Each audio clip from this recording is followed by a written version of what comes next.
So, let's talk about card advantage.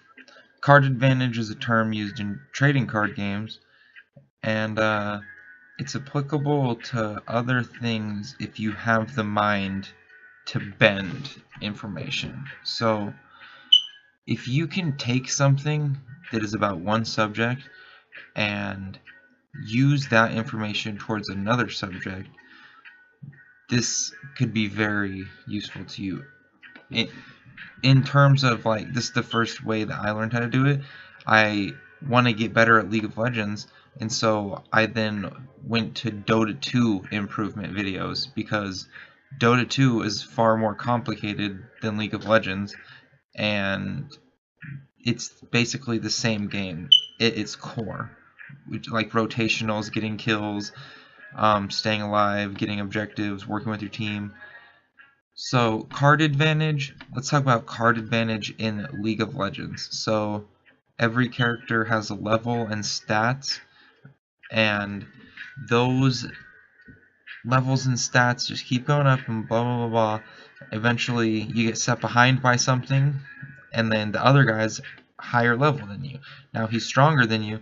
He gets a kill, you didn't expect it. That's not entirely your fault because he had card advantage.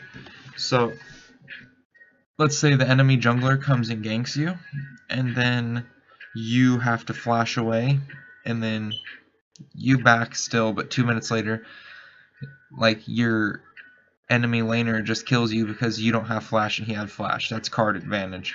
And so, how League of Legends works with card advantage is there's 5 players on each team, and the game is essentially even at the very beginning of the game, and then players start to make mistakes. The team that makes less mistakes comes ahead.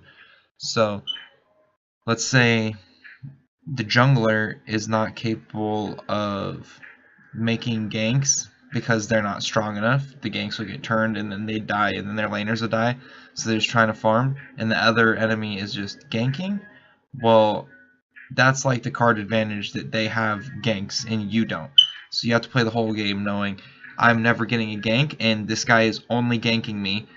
So the information you can gain from that is that you can just try to stall until the correct time to try to work with your teammates and do something. But for the time being, they have card advantage, and you can't really escape that because how time works. And like, so fumbling, if you're doing good and then you fumble, then there's an amount of time necessary before you can be back on your feet, in even footing. So if they have advantage, they have space that you can't do anything with.